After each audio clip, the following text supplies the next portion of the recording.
Pierre Novier, bonjour. Bonjour. Du 6 au 9 mai prochain se tiendront à Interexpo le deuxième salon du camping-car et le deuxième rassemblement des camping-cars, organisé par le comité des bons enfants. Tout d'abord un petit retour en arrière, quel est le bilan de la première édition de l'année dernière? Écoutez, ça s'est très bien passé dans le sens où c'était avant tout un rassemblement très convivial, amical. C'était un rassemblement qui a permis de tester un petit peu quel était le monde du camping-car et du camping-carisme. On a eu énormément de très bons retours, pas de négatifs, ce qui nous a permis d'enclencher la nouvelle édition 2010.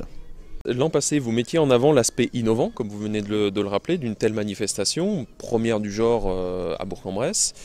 Sous quel signe se place cette seconde édition ? Alors on va, comme on dit en rugby, transformer l'essai de cette seconde édition. Donc on va essayer de faire encore mieux que l'année dernière, bien que nous avions mis la barre suffisamment haute l'année dernière. Donc là on va tâcher de la garder. On a refait des parcours touristiques en changeant un petit peu les parcours, puisque le département de l'Ain est très riche touristiquement, pour tout ce qui est visite, j'allais dire, spontanée. En revanche, nous allons étendre un petit peu ce rassemblement avec plus de personnes, bien sûr. Plus de camping-caristes qui viendront nous voir. Nous l'étendons aussi au niveau du salon du camping-car, mais nous y reviendrons.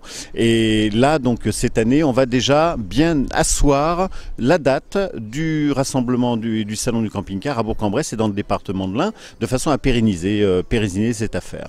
Pour que l'on comprenne bien, la manifestation comporte deux volets, le salon et le rassemblement. Est-ce que vous pouvez un petit peu développer chacun de ces points ?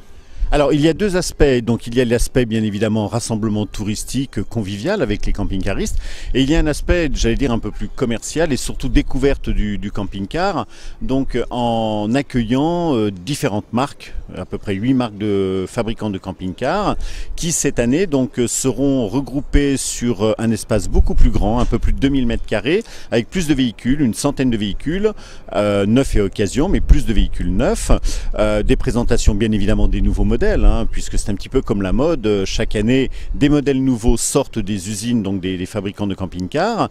Et le salon par lui-même, Interexpo, aura un petit peu plus d'ampleur, un peu plus de marques. Et le rassemblement par lui-même, comme je vous l'expliquais, va permettre de découvrir des aspects nouveaux du département de l'Ain. Une question sur l'accueil des camping-caristes dans l'Ain. Est-il, selon vous, adapté notamment en matière de structure, au niveau technique? Alors, je pense que l'année dernière, nous avons secoué un petit peu le microcosme, si je puis dire, dans le sens où l'accueil des camping-cars n'est pas forcément, j'allais dire, rentré dans les mœurs burgiennes et bressanes, voire du département de l'Ain. Mais je crois qu'il y a eu une réaction de la part de nos décideurs politiques, aussi bien communes, départements, communautés d'agglomération et régions, bien sûr. Et je crois qu'on peut dire que des choses vont se passer dans les années 2010, 2011, 2012, où on s'est rendu compte malgré tout qu'il y avait, comme on le disait, beaucoup de passages de camping-car, qu'ils essayent de trouver des aires d'accueil pour vidanger, prendre de l'eau et prendre de l'électricité. Et je crois savoir, sans trahir quelques secrets, que certaines communes, notamment de l'agglomération de Bourg, ont déjà inscrit quelques lignes budgétaires pour créer des espaces d'accueil des camping-cars. Et je crois que c'est en bonne voie, puisqu'on s'est rendu compte, avec l'expérience de l'année dernière, et en discutant beaucoup avec tous nos décideurs, qu'il y avait un réel potentiel. C'est un réel potentiel, je pense que là, on est en train de réagir, et le département de l'Ain, je peux vous dire, dans quelques années, aura de quoi accueillir convenablement et très convenablement les camping-caristes. Un petit mot sur les partenaires institutionnels qui semblent s'être plus impliqués cette année.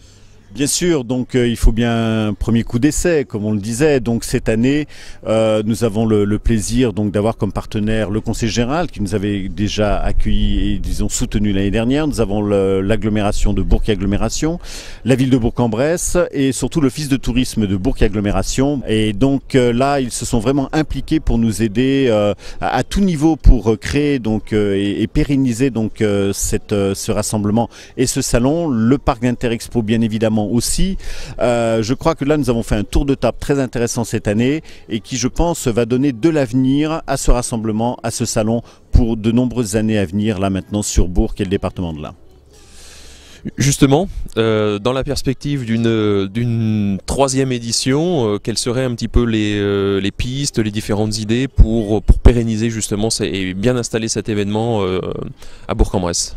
Eh bien, nous avons aussi des partenaires nationaux comme des journaux qui sont très intéressés, donc des hebdomadaires et des mensuels intéressés par ce rassemblement de Bourg. Ils ont un œil un peu plus attentif.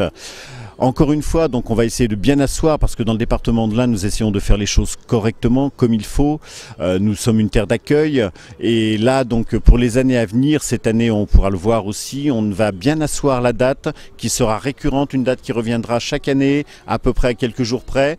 Mais je pense que ça va être une étape maintenant qui va être inscrite dans le calendrier des camping-caristes et donc pour les prochaines années, puisqu'il y aura des prochaines années, le département de l'Ain est suffisamment riche touristiquement en gastronomie et en découverte.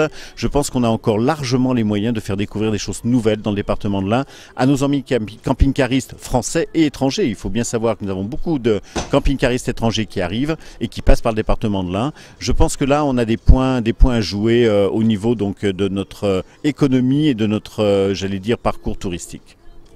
Un dernier mot sur le comité des bons enfants, l'agenda du comité, les prochaines manifestations prévues. Eh bien, comme chaque année, l'agenda est chargé. Les prochaines manifestations, comme on l'a dit, donc le Rassemblement camping-car. Au mois d'avril, le 25 avril, nous organisons le 3e vide-grenier de centre-ville, ouvert à tout le monde, bien évidemment, aux particuliers. Je crois que c'est devenu presque une nécessité économique. Et puis, nous avons les marchés de l'art et de la création et de l'artisanat qui recommencent, les marchés aux livres.